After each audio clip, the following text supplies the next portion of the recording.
네, 여러분 반갑습니다.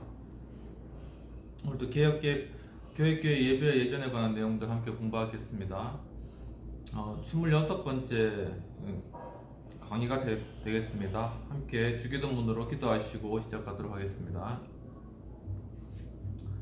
하늘에 계신 우리 아버지여, 이름이 거룩히 여김을 받으시오며 나라 임하옵시며 뜻이 하늘에서 이룬 것 같이 땅에서도 이루어지이다. 오늘날 우리에게 일용할 양식을 주옵시고 우리가 우리에게 죄 지은 자를 사하여 준 것 같이 우리의 죄를 사하여 주옵시고 우리를 시험에 들지 말게 하옵시고 다만 악에서 구하옵소서.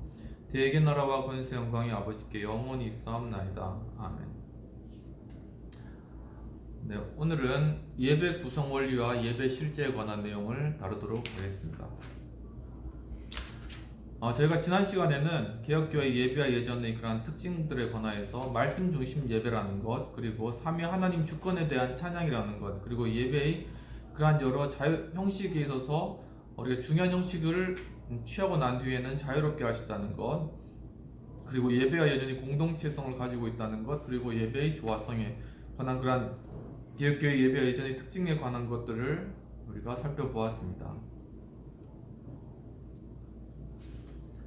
그러면 이제 본격적으로 예배 구성 원리와 예배 실제에 관하여서 살펴보도록 하겠습니다. 우리는 예배가 실제적으로 어떻게 구성되어야 할 것인지를 생각하려고 한다. 이러한 예배 구성을 위해서는 앞서 생각한 예배의 본질과 특징, 그리고 그 기능적인 성격에서 그 근거들을 찾아야 할 것입니다. 앞에서 우리는 예배의 본질이 하나님의 은총에 대한 인간의 응답이라는 관계로 이해한 것을 보았습니다. 예배라는 것은 하나님께서 먼저 우리에게 베풀어 주신 것이고 우리가 거기에 응답한다라는 것이죠. 그리고 하나님과 인간 사이의 의사소통의 과정으로 해석되는 것을 보았습니다. 이러한 양국면 하나님과 회중의 구조가 어떻게 적절히 예배의 실제 속에 표현되게 해야 할 것인지 예배의 구성을 위한 책임을 가진 자의 통찰이 있어야 할 것입니다. 이런 것들을 조화롭게 잘 이룰 수 있도록 해야 된다는 것입니다. 예배의 실제와 관련하여 예배의 조건, 목표, 방법, 기본적인 예배 요소와 예배 구성의 원리 등 예배 모범의 실제적인 것들을 다루게 될 것입니다. 좀 더 구체적인 그러한 부분들로 들어가는 것입니다. 첫 번째, 예배의 기본 요소. 개혁교회는 역사적으로 예배의 기본 요소에 대하여 하이델베르크 신학 문답서에 잘 설명해주고 있습니다. 우리가 작년에는 우리가 하우스처치에서 하이델베르크 요리 문답서 129문에 관하여서 공부를 하였습니다. 그래서 궁금하신 분은 작년에 이제 이렇게 영상 촬영했던 부분들을 쭉 참조해 주시면 감사하겠습니다. 여기서 우리는 예배를 구성하는 기본적인 요소는 말씀과 성찬, 기도와 봉사를 생각하게 됩니다. 칼빈의 제네바 신학문답서도 비슷한 것이 벌써 제시되었습니다. 물론 이러한 내용들은 그 시대적으로 예배의 정신이 어떠해야 할 것을 보여주는 것으로 이해됩니다. 우리가 생각해 보려는 예배의 기본 요소에 대한 충분한 대답으로 보기에는 부족한 점이 있습니다. 현재 한국 장로교회가 취하고 있는 예배의 기본적인 구성 요소는 다음과 같습니다. 먼저 주일을 거룩히 지킬 것이란 성수주일에 대한 지침 6가지를 전제한 후 교회 회집과 예배 때의 행위에 대한 지침에서 성경 봉독, 시와 찬미, 공식 기도, 강도, 성찬, 헌금 등이 말씀 중심 예배를 구성하는 기본적인 요소로 명시되어 있습니다. 여기서 중요한 것은 하나님의 말씀, 성경 봉독, 강도, 성찬, 찬송, 헌금 등의 기본 요소가 제시되었다는 것입니다. 이러한 요소는 현재 우리 교회들의 예배에 기본적으로 사용되고 있는 그러한 내용들이 되겠습니다. 그러면 이러한 기본적인 요소를 중심으로 하여 예배의 형태와 순서가 어떻게 형성되어야 할 것인지를 우리는 생각해 보아야 하는 것입니다. 그러나 현대 예배학자들은 예배의 기본적인 요소를 어떻게 소개하고 있는지를 한번 살펴보도록 하겠습니다. 스위스 분인데 폰 알멘은 그의 책에서 먼저 예배의 기본 요소를 다음과 같이 말하고 있습니다. 그 예배의식에서 객관적인 요소와 주관적인 요소가 있는데 객관적인 요소란 하나님의 계시가 인간에게 접근해 오게 되는 것을 표현하는 요소를 뜻합니다. 그리고 주관적인 요소란 인간이 하나님의 계시로 접근해 가는 것을 표현하는 요소들을 뜻한다고 합니다. 알멘은 역시 이러한 객관적이며 주관적인 요소들에 대해서 여러 학자들이 말하고 있는 견해를 다시 설명하고 있습니다. 이제 그 구체적인 그 견해에 대해서 살펴보면 독일의 첫째로 펜드라는 분이 계신데, 펜드에게서 제시된 것은 하나님은 그리스도와 성령 안에서 그의 나라의 시작과 활동들을 의해 우리를 섬기신다고 하면서 이것을 객관적인 요소라고 불렀습니다. 그리고 다양한 형식들, 즉 복음 선포, 성례전의 거행, 청취와 수용, 신앙 고백과 기도, 감사와 헌신, 그리고 축사 등의 순서로 하나님을 섬긴다고 하였습니다. 이것을 알매는 역시 주관적인 요소라고 불렀습니다. 그리고 둘째, 이제 독일 분인데, 칼바르트의 설명으로 우리가 하나님이 제정하시고 요구하시는 예배의식에 따라서 하나님을 섬긴다고 강조하면서 세례, 성찬, 떡과 포도주의 중요성을 강조했다고 합니다. 또 독일 분인데 셋째로 핸들러의 입장을 다루는데, 하나님은 성례전과 말씀에서 우리를 섬기시고 우리는 신앙 고백과 함께 명상과 기도와 찬송에 의하여 그를 섬긴다고 하였습니다. 즉 성례를 우리가 참여하고 말씀을 들음으로 하나님께서 우리에게 섬기시는 그러한 섬김이 그때 이루어지고, 그 다음에 우리가 찬양하고 기도함으로 우리가 하나님을 섬기는 행위가 그때 이루어진다는 것이죠. 그리고 또한 독일 분인데 넷째 하는 주관적인 요소로서 하나님이 우리에게 먼저 말을 걸어오셨고 우리는 그 말씀에 응답한다고 합니다. 즉 그리스도 안에서 하나님이 우리 안에 계심으로 성령을 통하여 우리에게 역사하심과 교회를 서로 봉사하는 공동체로 만드심으로 우리를 섬겨주시며, 우리는 응답과 설교에 의한 성례전과 예배에 의해 또한 예배가 신자의 신앙적 삶이 중심임을 아는 기쁨에 의해 하나님을 섬긴다고 설명합니다. 즉 이렇게 예배를 할 수 있는 환경과 교회를 허락하신 모든 것이 먼저 하나님께서 우리를 섬겨주시는 것이고, 그렇기 때문에 예배 가운데 나가서 하나님께 예배드리는 것이 우리가 하나님을 섬겨드리는 것이다라는 그런 관점이 되겠습니다.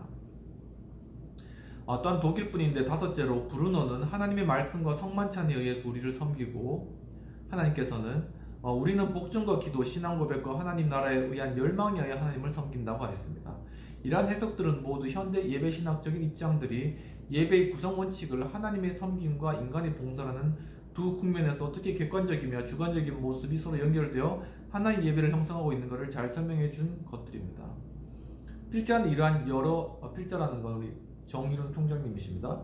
필자는 이러한 여러 학자들의 내용을 근거하여 예배의 기본적인 요소를 크게 두 가지 예전의 형태로 구분해 보려고 하는데, 첫째는 말씀 중심의 예배에서, 둘째는 성례 중심의 예배에서입니다. 첫 번째로는 말씀 중심 예배의 기본 요소를 살펴보도록 하겠습니다. 첫 번째, 성경 낭독, 봉독입니다. 예배의 전체적인 요소는 언제나 하나님의 말씀에 근거하고 뒷받침되어야 합니다. 우리가 말씀 중심 예배라고 할 때 그것은 모든 순서가 하나님의 말씀의 근거를 가지고 직접 또는 간접으로 표현되는 것을 뜻하며, 성경 봉독, 그리고 설교, 사죄의 선언과 시편들의 찬송, 신앙 고백과 성령들이 이에 속한다고 할 것입니다. 그러나 말씀 중심 예배의 순서 가운데 직접적인 것은 성경 봉독, 성직자적 선포, 그리고 예언자적 선포를 들 수 있겠습니다. 설교가 중심이라는 것이죠. 성경 봉독은 설교할 내용인 본문 낭독이기보다는 초대교회에서부터 행했던 사복음서와 사도 서신서 가운데서 발췌하여 낭독하는 하나님의 말씀에 대한 경청의 순서를 생각해야 한다는 그 이야기를 하고 있습니다.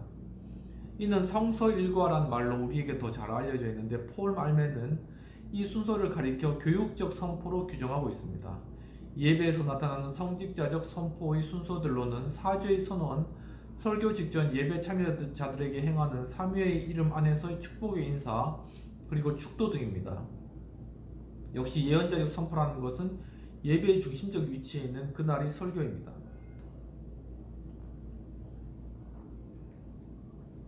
그러면 설교는 하나님의 말씀의 해명이요 해석이요 증거입니다. 설교는 영속적이며 종말론적인 복음이 가장 분명하게 이 시대와 이 상황을 적중하게 하는 장입니다. 그러므로 설교자들은 하나님의 말씀에 대한 분명한 이해를 가져야 합니다. 하지만 동시에 이 시대와 세상에 대한 분명한 통찰력을 가져야 하는 것입니다. 그리고 한편으로는 설교는 성경의 근원적인 계시와 구원에서 나오는 능력입니다. 다른 한편 설교는 하나님의 구원 계시가 오늘날 청취자에게 이르도록 하는 활동 능력을 증명합니다. 설교자는 그 때문에 옛날의 이야기를 새롭게 설명하려고 시도합니다. 즉 우리 시대와 문화의 범주의 언어가 그리스도의 일 가운데 수용되어야 합니다.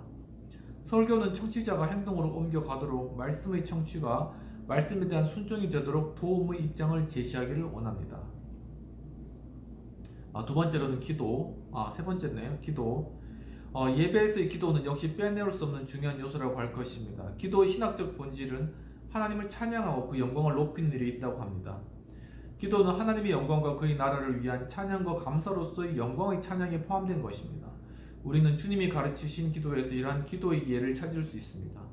주기도문은 크게 두 부분의 강구로 이루어져 있으며 총 6가지의 강구 내용으로 이루어져 있습니다.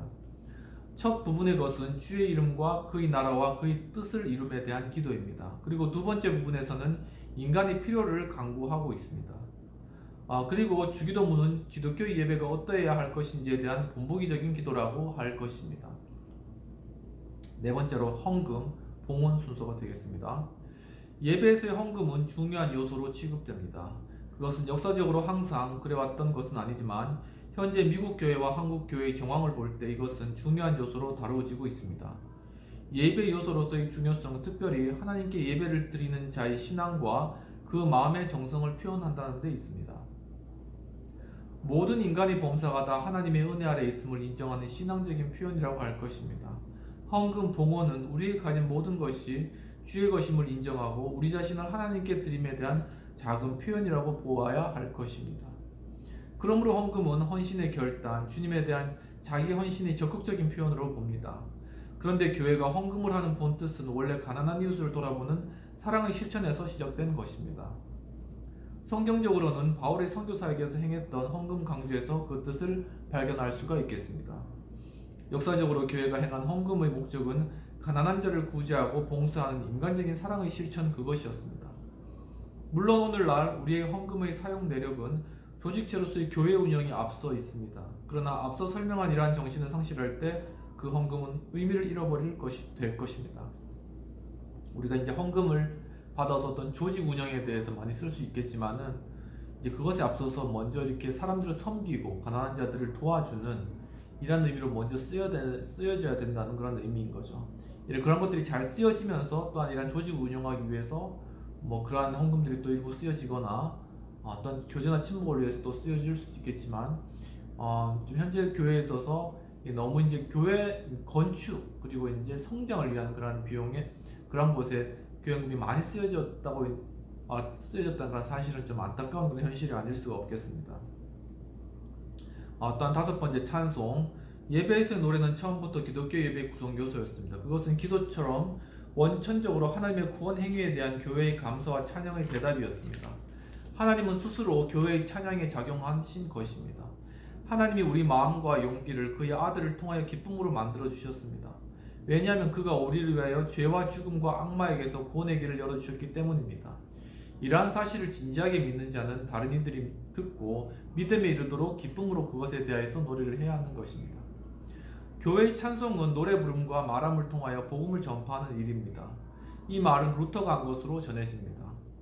그리고 우리에게 찬송에 대한 새로운 이해를 더해줍니다.